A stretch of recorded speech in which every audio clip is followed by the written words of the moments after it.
उत्तर प्रदेश में एक के बाद एक माफियागिरी करने वालों और दहशत फैलाने वाले गैंगस्टर्स पर कोर्ट ताबड़तोड़ फैसले ले रहा है। पहले अतीक अहमद और उसके भाई अशरफ पर कानून ने शिकंजा कसा था, अब अंसारी ब्रदर्स भी अपने गुनाहों का हिसाब चुका रहे हैं। गैंगस्टर केस में बाहुबली मुख्तार अंसारी और उसके भाई को सजा का ऐलान हो चुका है। एमपी एमएलए कोर्ट ने दोनों भाइयों को एक ही दिन उनके गुनाहों की सजा दी है। यही नहीं, सांसद अफजाल अंसारी को भी सजा मिलने के बाद अपनी सांसदी गंवानी पड़ेगी।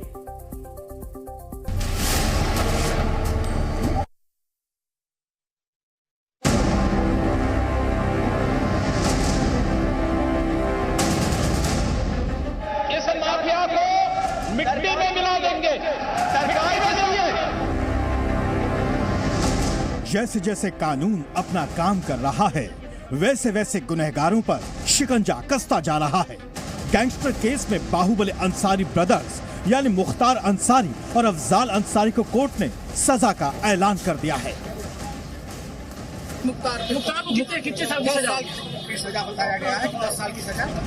आपको बता दें कि मुख्तार अंसारी को 10 साल की सजा सुनाई गई है और 5 लाख रुपए का जुर्माना लगाया गया है, जबकि अफजाल अंसारी को 4 साल की सजा और 1 लाख रुपए का जुर्माना लगा है। जैसे ही आज बीएसपी सांसद अफजाल अंसारी कोर्ट पहुंचे, वो खुद भी इस बात से बेखबर नहीं थे कि अदालत की चौखट पर इंसाफ का ही पलड़ा भारी होगा, और हुआ भी ऐसा ही।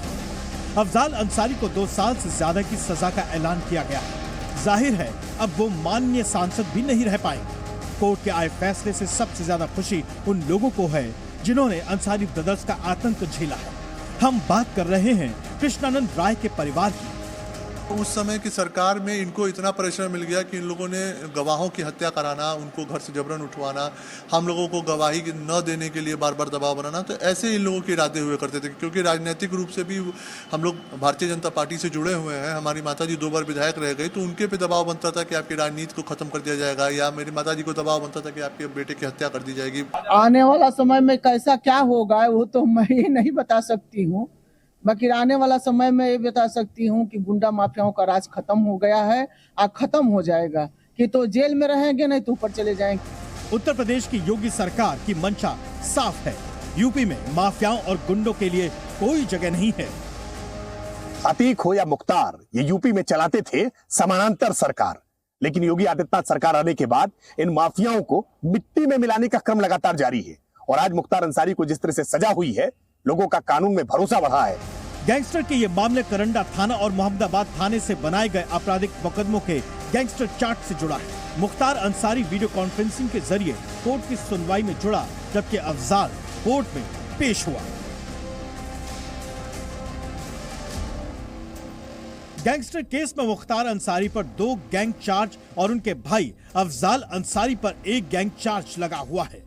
मुख्तार अंसारी पर साल 1996 के चर्चित रुंगटा अपहरण और हत्याकांड, जबकि 2005 में बीजेपी विधायक कृष्णानंद समेत 7 लोगों की हत्या केस गैंग का चार्ज लगा है। जबकि बीएसपी से गाजीपुर सांसद अफजाल अंसारी पर 2005 में बीजेपी विधायक कृष्णानंद समेत 7 लोगों की हत्या केस गैंग चार्ज लगा है। मुख्तार अंसारी को 10 साल की सजा और 5 लाख का जुर्माना लगाया गया। वहीं अफजाल अंसारी जो गाजीपुर के सांसद है, उन्हें 4 साल की सजा दी गई और 1 लाख रुपए का जुर्माना लगाया गया। लेकिन सबसे बड़ा सवाल है कि क्या अफजाल अंसारी का जो राजनीतिक करियर अब खत्म हो जाएगा, क्योंकि 4 साल की सजा दी गई है। इसके तहत अब उनकी संसद की सदस्यता खत्म हो सकती है और 6 साल तक वो चुनाव नहीं लड़ सकते हैं। मुख्तार अंसारी के 2 अन्य मामलों में पहले ही सजा हो चुकी है। हम आपको बता दें कि किन मामलों में उन्हें यह सजा मिली। 15 दिसंबर 2022 को मुख्तार को 10 साल की सजा हुई। ये 1996 में गैंगस्टर एक्ट के केस में हुई। 21 सितंबर 2022 को भी मुख्तार को 7 साल की सजा सुनाई गई। ये जेलर को जान से मारने की धमकी के मामले में सजा सुनाई गई थी। जबकि आज 29 अप्रैल 2023 को मुख्तार को 10 साल की सजा सुनाई गई है। आपको बता दें कि मुख्तार के खिलाफ कोयला कारोबारी नंद किशोर रुंगटा के अपहरण और मर्डर का भी मामला चल रहा है, जिसकी सुनवाई की अगली तारीख 6 मई को मुकर्रर की गई है। वहीं मुख्तार अंसारी के बेटे उमर अंसारी के खिलाफ भी गिरफ्तारी का वारंट जारी हो गया है। सीओ सीटी धनंजय मिश्रा के मुताबिक हेट स्पीच के मामले में उमर अंसारी के खिलाफ गिरफ्तारी का वारंट जारी हुआ है। मुख्य न्यायिक दंडाधिकारी ने ये वारंट जारी किया है। मुख्तार का बेटा उमर अंसारी काफी समय से फरार चल रहा है। अब्बास अंसारी के साथ साथ उमर अंसारी भी मुलजिम है।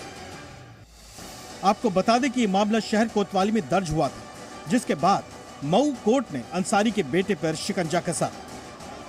साफ है, उमेश पाल हत्याकांड के बाद जैसे जैसे यूपी में माफियागिरी और गुंडागर्दी से जुड़े अपराधियों पर शिकंजा कसा है, उससे माफिया का अंत लगभग तय माना जा रहा है।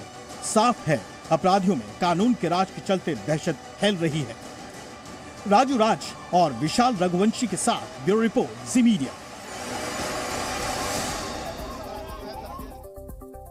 तो जिस मामले में सजा का ऐलान हुआ है, आखिर क्या है ये पूरा मामला, इसे हम आपको समझाते हैं। यह मामला दरअसल 16 साल पुराना है। 16 साल पुराने मामले में अंसारी ब्रदर्स के को सजा का ऐलान हुआ है। शुरुआत करते हैं 2005 के साथ। 2005 में कृष्णानंद राय समेत 7 लोगों की गोलियों से भूनकर हत्या कर दी गई थी। 500 से ज्यादा, जी हां, 500 से ज्यादा गोलियां चलाई गई थी कृष्णानंद राय के काफिले के ऊपर, उनकी गाड़ी के ऊपर 500 से ज्यादा राउंड फायरिंग हुई थी। 67 गोलियां अकेले कृष्णानंद राय को लगी थी। उनके शरीर से 67 गोलियां बरामद की गई थी। 10 लोगों की गवाही इसमें हुई मुख्तार अंसारी के खिलाफ। 10 गवाह थे जिनकी गवाही हुई। इसी तरह मुख्तार के भाई अफजाल के खिलाफ भी 7 गवाहों की गवाही दर्ज की गई थी। अब इस मामले में 10 साल की सजा सुनाई गई है मुख्तार अंसारी को, 4 साल की सजा सुनाई गई इस मामले में अफजाल अंसारी को।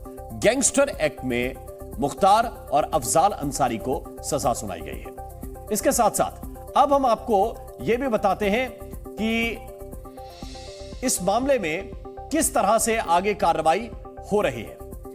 माफिया अतीक अहमद और अशरफ हत्याकांड के साथ साथ उमेश पाल हत्याकांड में नए अपडेट किस तरह से आ रहे हैं, वो भी हम आपको बताते हैं। तो माफिया अतीक अहमद और उसके भाई अशरफ की हत्या में शामिल 3 शूटरों की न्यायिक हिरासत 14 दिन के लिए बढ़ा दी गई है। यह इस वक्त का पहला अपडेट है।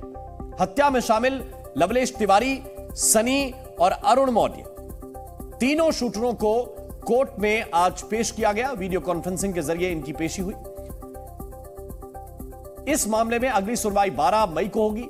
इसके साथ ही प्रयागराज में कॉलविन अस्पताल के बाहर अतीक अहमद और अशरफ शूटआउट मामले में जांच कर रही एसआईटी ने प्रत्यक्षदर्शियों का बयान भी दर्ज करना शुरू कर दिया है, जबकि अतीक अहमद की बहन आयशा नूरी की सरेंडर एप्लीकेशन पर 2 मई को सुनवाई होगी। इसके साथ ही असद और शूटर गुलाम एनकाउंटर मामले की मजिस्ट्रियल जांच भी जारी है। इस मामले में अगले 1 हफ्ते तक बयान दर्ज किए जाएंगे। और उमेश पाल हत्याकांड में शामिल बमबाज गुड्डू मुस्लिम और अतीक की पत्नी शाइस्ता की तलाश जारी है।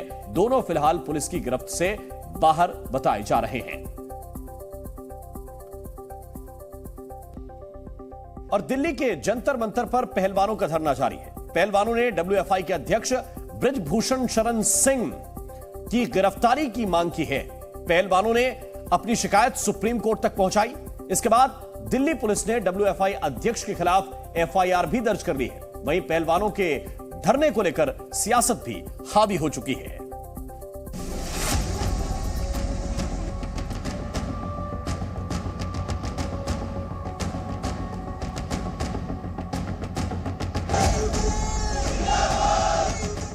दिल्ली में पहलवानों का धरना जारी है। जंतर मंतर पर धरना दे रहे पहलवानों ने साफ किया है कि जब तक डब्ल्यूआईएफ के अध्यक्ष बृजभूषण सिंह की गिरफ्तारी नहीं होती, तब तक वो पीछे नहीं हटेंगे। पहलवानों ने डब्ल्यूएफआई अध्यक्ष की ओर से लगाए गए आरोपों को भी निराधार बताया है। कोई भी खिलाड़ी देश से बड़ा नहीं है। देश के खिलाड़ियों का सम्मान जरूरी है। वो सम्मान की लड़ाई हम लड़ रहे हैं बस। तो मैं आपको बस वही स्पष्ट कर रही हूँ कि जो नेशनल की बात वो कर रहे हैं, जो रूल बदलने की, वो बेबुनियाद है, झूठी है। हर तरह से वो हमें ब्रेक करने की कोशिश कर रहे हैं। धरने पर बैठे पहलवानों की शिकायत पर दिल्ली पुलिस ने बृजभूषण सिंह के खिलाफ पॉक्सो एक्ट समेत 2 एफआईआर दर्ज की है। इसके साथ ही जांच भी शुरू कर दी गई है। पुलिस जल्द ही पीड़ितों का बयान भी दर्ज करेगी। पुलिस ने एक एफआईआर की कॉपी पहलवानों को भी मुहैया करा दी है। जांच की शुरुआत के बीच ही देर रात बजरंग पुनिया ने दिल्ली पुलिस पर आतंकवादियों जैसा बर्ताव करने का आरोप भी लगाया। पुलिस की सा व्यवहार करना रही है जो आतंकवादी खिलाड़ी। मेरी एसीपी तक बात हुई है, एसीपी बोल रहा है जो करना कर लो, ना पानी आने दे भीतर, ना खाना आने दे भीतर, और गद्दे थे, लाइट काट दी, गेट बंद कर दिए। ये पुलिस का व्यवहार है, दिल्ली पुलिस का। पहलवानों की शिकायतें और आरोप गंभीर हैं, मगर सियासी दल अब इस मुद्दे को राजनीतिक रंग देने की कोशिश में जुटे हुए दिख रहे हैं। दिल्ली के मुख्यमंत्री केजरीवाल आज जंतर मंतर पर पहुंचे और पहलवानों का समर्थन किया। आज एक आदमी इनकी पार्टी का बच्चियों के साथ गलत काम करता, पूरा तंत्र लग गया बचाने के लिए। देश ऐसे तरक्की नहीं कर सकता। आज में बताओ, एक पैर कराने के लिए सुप्रीम कोर्ट जाना पड़ा। केजरीवाल से पहले आज सुबह कांग्रेस महासचिव प्रियंका गांधी ने भी पहलवानों से मुलाकात की। प्रियंका ने बृजभूषण शरण सिंह को पद से हटाने की बजाय उन्हें बचाने को लेकर सवाल खड़े किए हैं। भगवान जाने, मैं आपसे पूछ रही हूँ कि भाई इस आदमी को बचाने के लिए इतना सारा क्यों किया जा रहा है, जब इतनी सारी लड़कियां जिन्होंने देश के लिए इतना किया है, अपने परिवारों के लिए किया है, प्रदेश के लिए किया है, देश के लिए किया है, और इतना मतलब पर्सनल संघर्ष है इनका। आप देख सकते हैं इन्होंने इतना किया है और आप उसको बचा रहे हैं। भाई इनको बचाओ ना। प्रियंका गांधी जी को तथ्य मालूम नहीं है। जिस दिन प्रियंका गांधी जी को तथ्य मालूम होगा कि दीपेंद्र हुड्डा ने कहां ला करके मुझे फंसा दिया, उस दिन उनको मालूम पड़ेगा। ये जांच की रिपोर्ट आएगी तब उनको मालूम पड़ेगा गलत जगह पर फंस गए। आज जो कांग्रेस की दुर्गति हो रही है ना, इसीलिए हो रही है।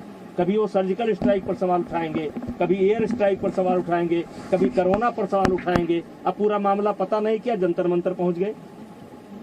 जांच का इंतजार कर लेते, दिल्ली पुलिस की रिपोर्ट का इंतजार कर लेते, तब जंतर मंतर पहुंचते।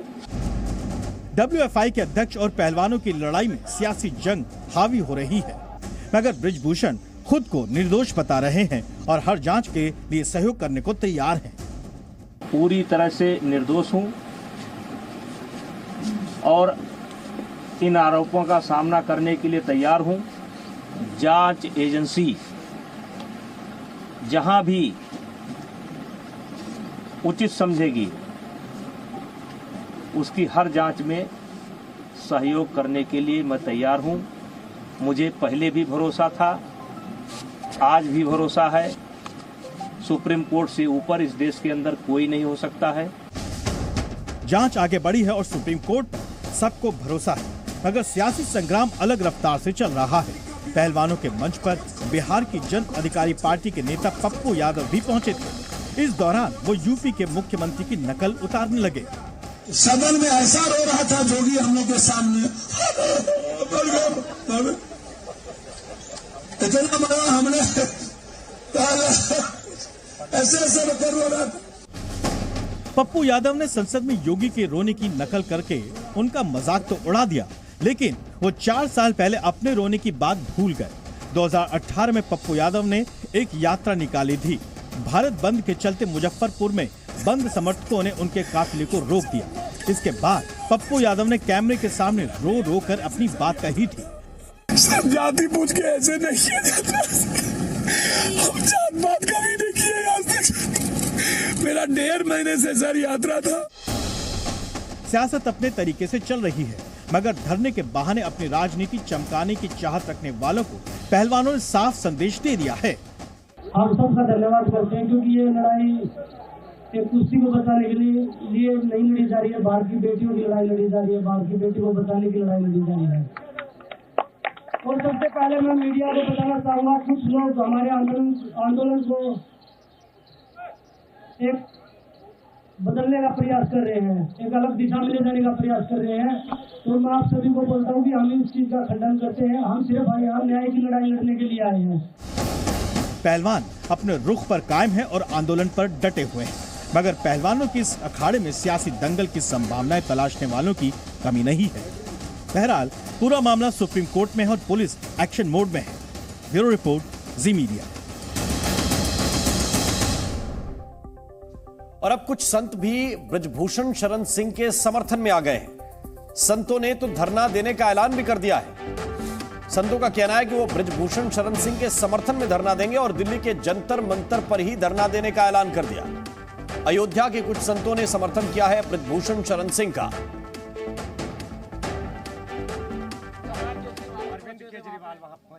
आप अपने समर्थन में तो कुछ कह सकते हैं। नहीं कहेंगे भाई, कल कहेंगे। आपको अगर कुछ पूछना है तो महाराज जी लोगों से पूछ लीजिए। तो स्वामी जी से ही बात करते हैं। स्वामी जी, सांसद जी तो बात करने से थोड़ा बहुत पीछे हट रहे हैं, जो बात इन्होंने पहले कर ली है।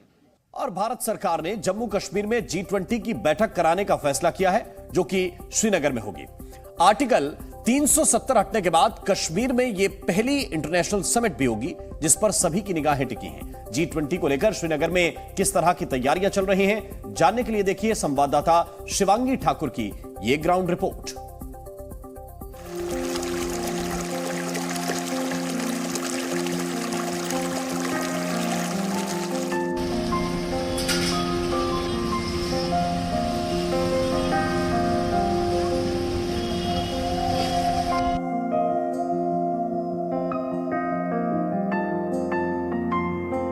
कश्मीर की ये खूबसूरत वादियां G20 समिट में शामिल होने आ रहे मेहमानों के भव्य स्वागत के लिए तैयार हो रही हैं।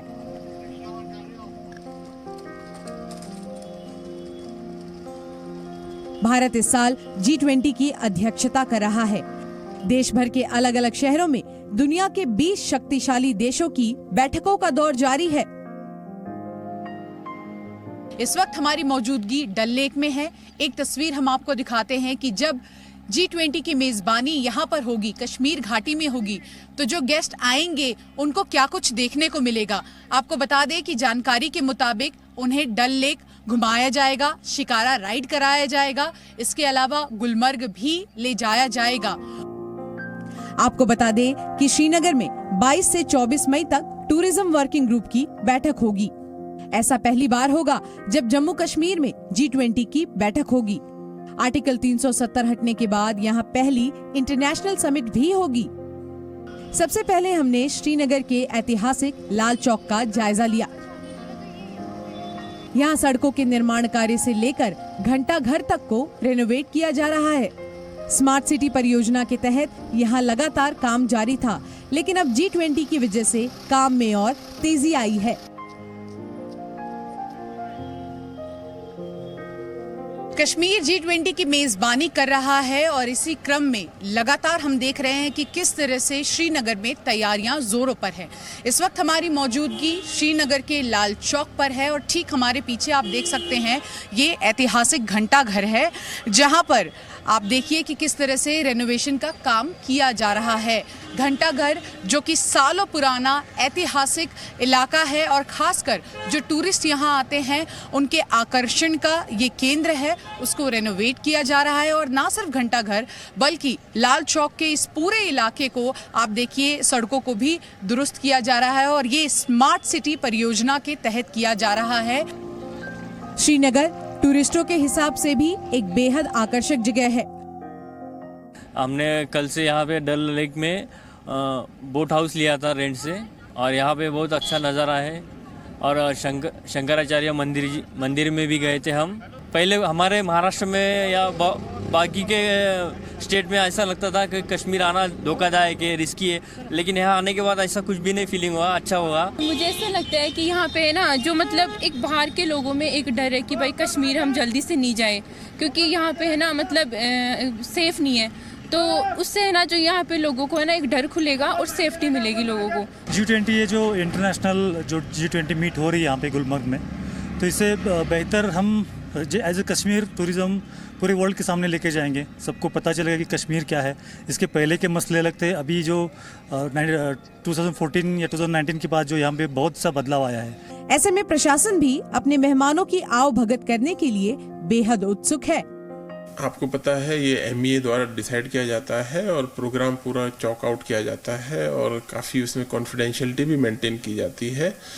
तो अभी 22 से 24 तक जो है यहाँ पे टूरिज्म वर्किंग ग्रुप का थर्ड मीटिंग जो है होने वाली है, उसकी तैयारियों को लेके हमने यहाँ पे किया है। और टूरिज्म के हिसाब से ये आइडियल प्लेस है, आप भी मानेंगे इस बात को। बहुत अच्छा G20 में जो होने वाला है इंशाल्लाह आगे हो जाएगा। हमारे लिए टूरिज्म बहुत बढ़ेगा उसकी वजह से, और हमारे कुछ काम भी ऐसे थे वो भी पूरे होने वाले हैं इंशाल्लाह उसके बाद, क्योंकि G20 एक तो हमारे रोड स्मार्ट सिटी बन रही है यहाँ पर, सबसे बेस्ट वो चीज़ है।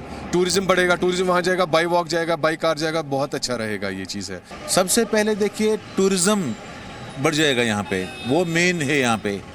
G20 का मतलब ये है कि ये टूरिज्म के ऊपर बात चल रही है यहाँ पे, और उम्मीद है कि ये सक्सेस हो जाए, और इंशाल्लाह हो जाएगी सक्सेस, और टूरिज्म तो डेफिनेटली बढ़ जाएगा यहाँ पे, और जिसकी ज़रूरत है यहाँ के लोगों को।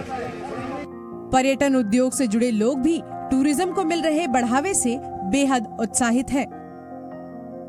जब लोग आएंगे उससे जो हमारा अभी तक का हॉस्पिटलिटी का सेक्टर है, जिसे हम टूरिज्म कहते हैं, जिसमें होटल वाले हमारे हैं, शिकारे वाले हैं, काफ़ी सारे लोग इसके साथ जुड़े हुए हैं। एक बहुत बड़ी इंडस्ट्री है ये हमारे यहाँ।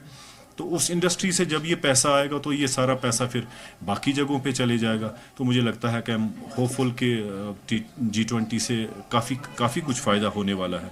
यहाँ के जो लोकल्स हैं, यहाँ के जो बिज़नेस करने वाले लोग हैं, यहाँ के जो होटलियर्स हैं, यहाँ के जो जनरल ट्रेड करने वाले जैसे हम लोग हैं, तो काफ़ी सारा फ़ायदा होगा। लेकिन हमारे पड़ोस के दो मुल्क श्रीनगर की तैयारी को देखकर खुश नहीं है। जाहिर है पाकिस्तान और चीन को पता है कि भारत तरक्की की राह पर बेहद तेजी से आगे बढ़ रहा है। यही नहीं, श्रीनगर आने वाले मेहमान भी यहाँ की खूबसूरती का लुत्फ जरूर उठाना चाहेंगे। कश्मीर घाटी में G20 की मेजबानी हो रही है। यहाँ की खूबसूरती को जो तमाम गेस्ट आएंगे उनको दिखाने की कोशिश की जाएगी। वहीं दूसरी ओर श्रीनगर में भी स्मार्ट सिटी परियोजना का जो काम है वो तेजी से चल रहा है, और कुल मिलाकर यहाँ पर G20 की मेजबानी के लिए कश्मीर घाटी पूरी तरह से तैयार नजर आ रहा है।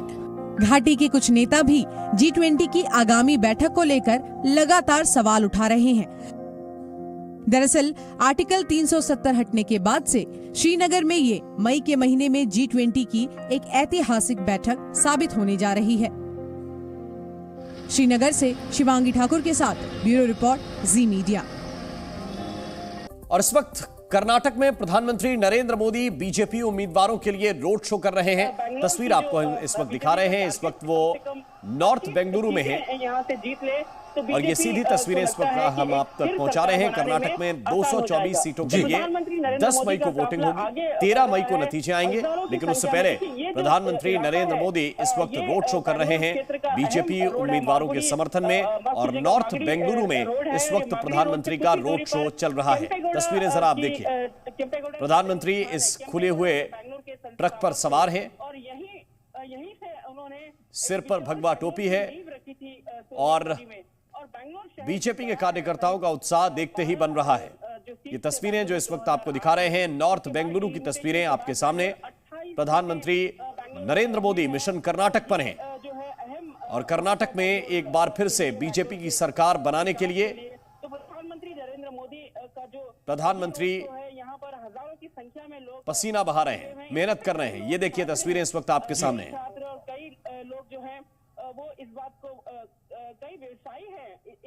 ये तस्वीरें इस वक्त आपको दिखा रहे हैं। कर्नाटक में इस बार किसकी सरकार बनेगी ये तो जनता के ऊपर है, लेकिन प्रधानमंत्री जहां जहां चुनाव प्रचार करने के लिए जाते हैं जी, वहां से कुछ इसी तरह की तस्वीरें सामने आती हैं, जब हजारों लोग उनकी प्रतीक्षा में सड़कों पर मौजूद रहते हैं। और ये तस्वीर बहुत कुछ कहती हुई प्रधानमंत्री नरेंद्र मोदी का ये रोड शो बीजेपी उम्मीदवारों के लिए आयशा ये बेहद महत्वपूर्ण काफी मददगार हो सकता है। और ये तस्वीर बता रही है कि किस तरह से लोग न सिर्फ सड़कों पर खड़े हैं, बल्कि आसपास जो ऊंची इमारतें हैं वहां से भी प्रधानमंत्री का ये रोड शो देखने की कोशिश कर रहे हैं। नॉर्थ बेंगलुरु में प्रधानमंत्री नरेंद्र मोदी रोड शो करते हुए, बीजेपी का दावा है कि एक बार फिर से वो कर्नाटक में सरकार बना रही है, चाहे गृह मंत्री अमित शाह हो, बीजेपी के अध्यक्ष जेपी नड्डा हो। लगातार चुनाव प्रचार चल रहा है, और इन सब के बीच तस्वीर इस वक्त आपके सामने है, जहां प्रधानमंत्री नरेंद्र मोदी खुद मैदान में हैं। न सिर्फ चुनावी रैलियां, चुनावी सभाएं, बल्कि प्रत्याशियों के समर्थन में रोड शो भी कर रहे हैं। और ये देखिए, लोग मौजूद हैं, अपने मोबाइल कैमरे निकालकर इस क्षण को रिकॉर्ड भी कर रहे हैं, जहां पर बीजेपी के कार्यकर्ता प्रधानमंत्री के रोड शो पर पुष्प वर्षा भी कर रहे हैं। ये देखिए तस्वीर इस वक्त आपके सामने है। सुरक्षा व्यवस्था चाक चौबंद, मुस्तैद। प्रधानमंत्री का विशेष प्रोटोकॉल है सुरक्षा का। और उन सब के बीच जरा ये देखिए, ये उत्साहित कार्यकर्ताओं की वो भीड़ है जो पार्टी का झंडा लेकर अपने नेता के समर्थन में इस वक्त सड़कों पर हैं। और दूसरी तरफ आप देख सकते हैं बड़ी बड़ी ऊंची ऊंची इमारतें हैं। वहां से भी लोग ये देखने की कोशिश कर रहे हैं कि किस तरह ये रोड शो आगे बढ़ रहा है। कर्नाटक चुनाव में इस बार तगड़ी फाइट बताई जा रही है, कांटे की टक्कर बताई जा रही है। हालांकि बीजेपी के नेताओं का यह कहना है कि इस बार भी वो चुनाव जीत रहे हैं और अच्छे मार्जिन से जीत रहे हैं। लेकिन इस वक्त तस्वीरें आपके सामने नॉर्थ बेंगलुरु की, जहां पीएम रोड शो कर रहे हैं। जी न्यूज़।